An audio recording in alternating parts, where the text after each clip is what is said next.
All right, day 2 of the brake system. So I took a little brief hiatus.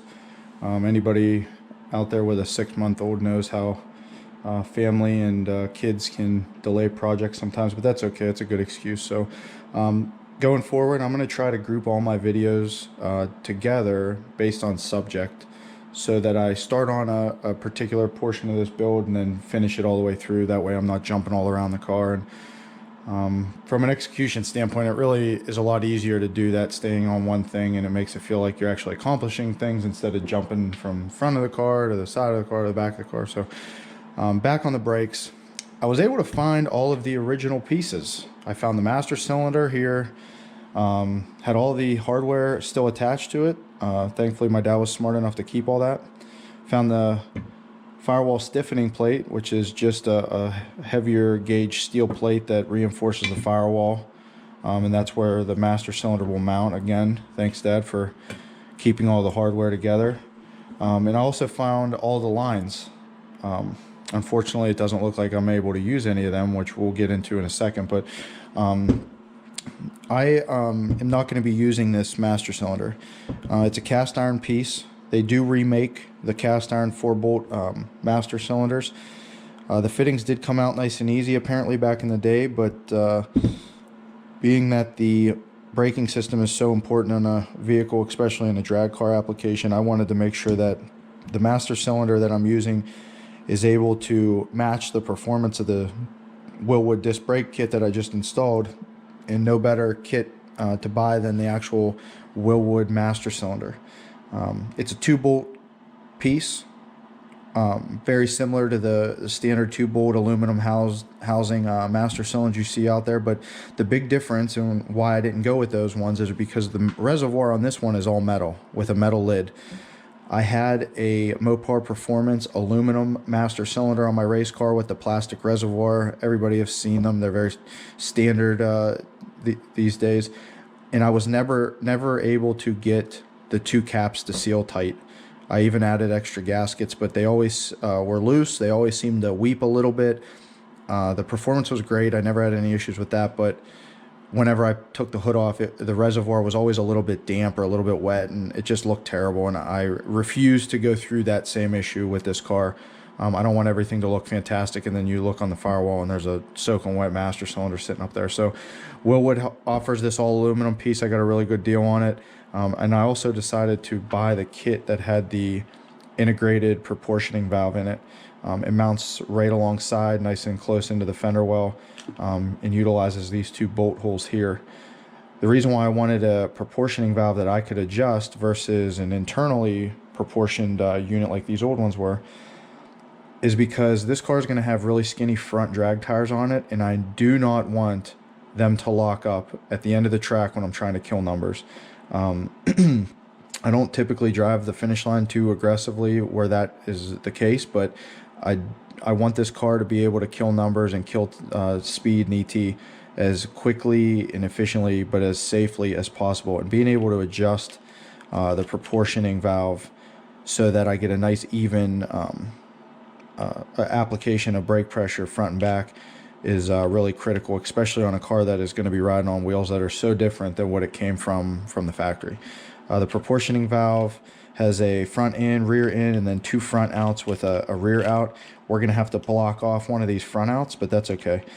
And it also comes with a taillight switch so that your taillight wiring connects right here to the proportioning valve, which means that I don't have to mess with anything underneath the dash. Just like all Wilwood kits, it comes with everything you need, wiring, all the adapters, plugs, and it even comes with a self-bleeding plastic kit here. So the proportioning valve comes with the metal bracket and all the little brake lines that go from the fittings on the master cylinder down to the proportioning valve, and we should be good to go. Also picked up a set of Wilwood Flex stainless front lines. When I changed over from rubber to these flex lines on my race car, the pedal firmness went through the roof. I was super happy with how much I could feel the difference and go into these flex lines.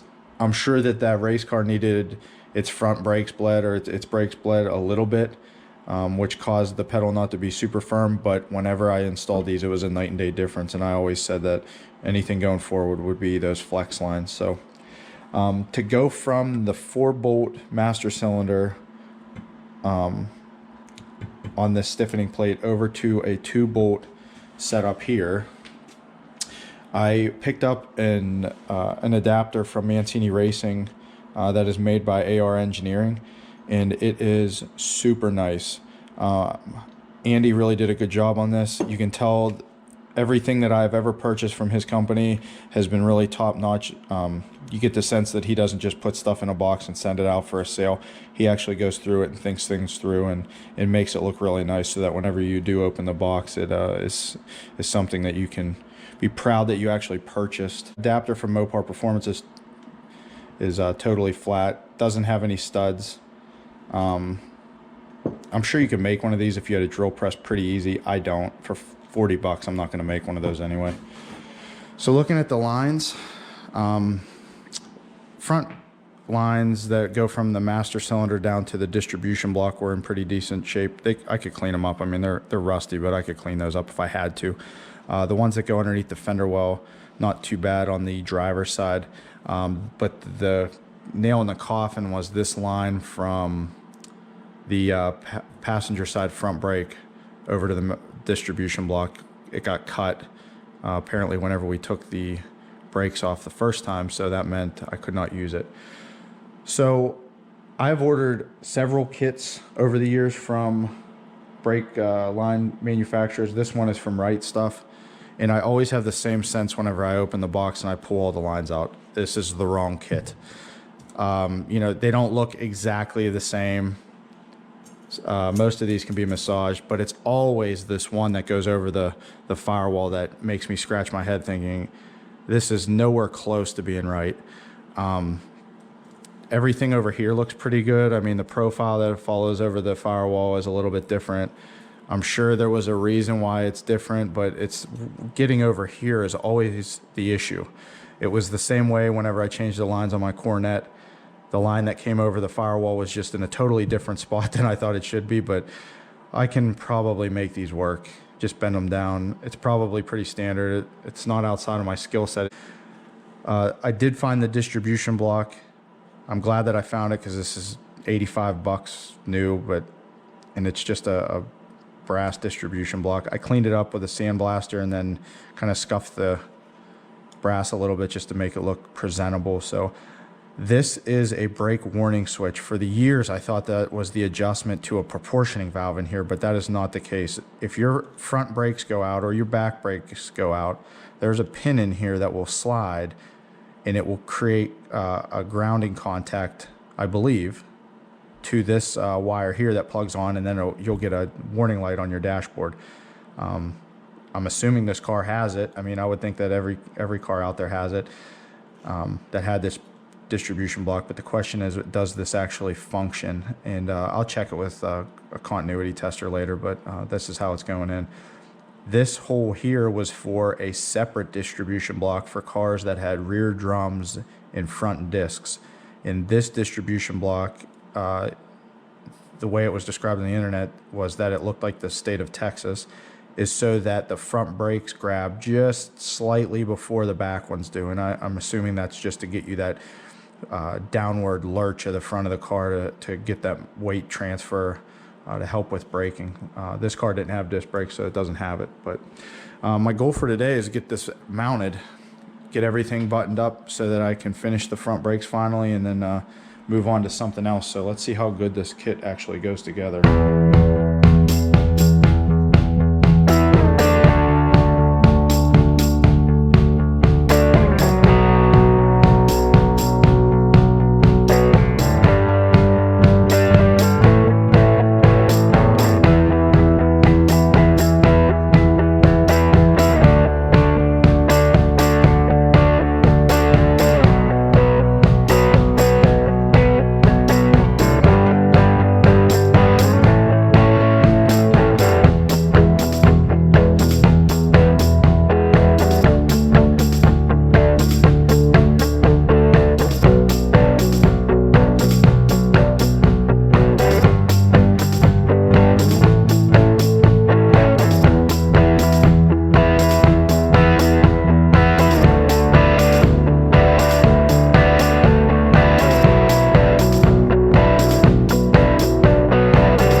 it comes in contact to the point where I can't get the master cylinder in there with the proportioning valve in place.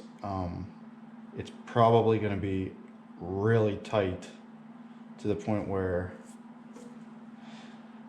I'm going to have to finagle those two shorter lines pretty good to get it to tuck up into that master cylinder proportioning valve, but that's all right, because I didn't expect it to be easy. So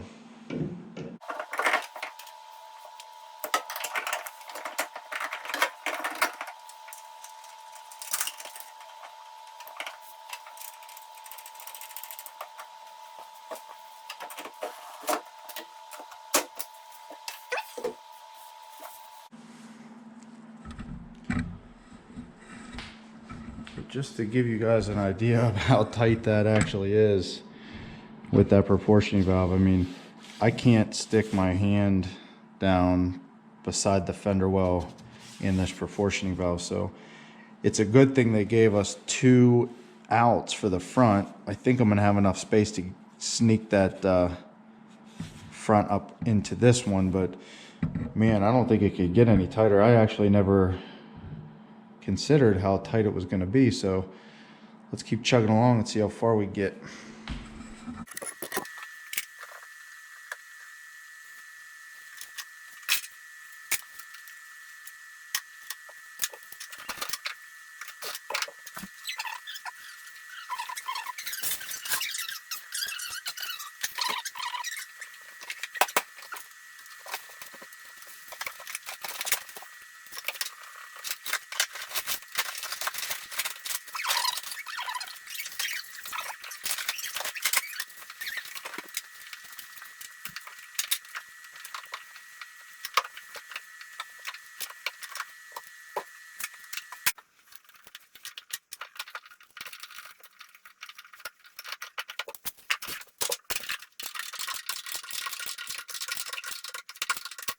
All right, it's in. And I would be lying if I said I wasn't embarrassed about how long that took.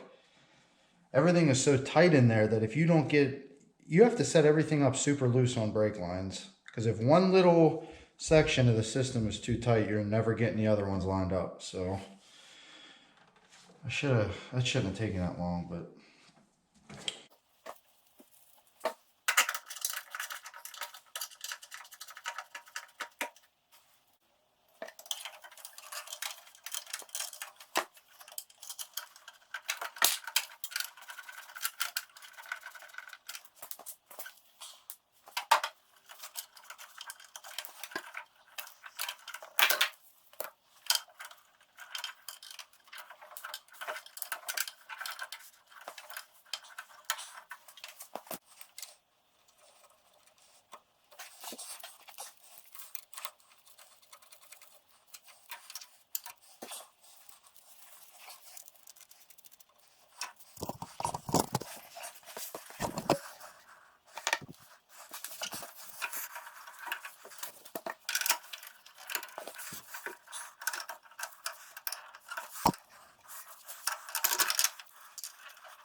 all right, so the front brake line is done for the driver's side.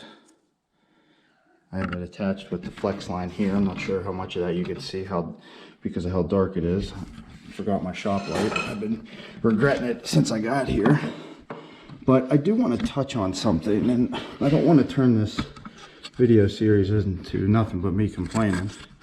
But let's take a look at one of my complaints that I brought up earlier on about these lines not fitting. So I know back in the day they came out with a bunch of different trim models for these cars, but holy smokes, how does a brake line manufacturer miss it this bad? I mean, the brake line comes out, oh, maybe it says, out of the flex line here, standard on every Cuda, loops up around, comes down, makes a 90 to go around the frame, and then a 90 to go back up around the frame. I mean, this isn't even close. And to make matters worse, it has this spiral covering on it for heat dissipation, I would assume, or to make sure nothing touches it. And it is like, it's not even, I mean, that one's got to be the easy one. This is right off the distribution block. It's the shortest line. So that's kind of what we're dealing with. And that's what we're going to have to keep dealing with, but that's all right. We'll get it squared away.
All right.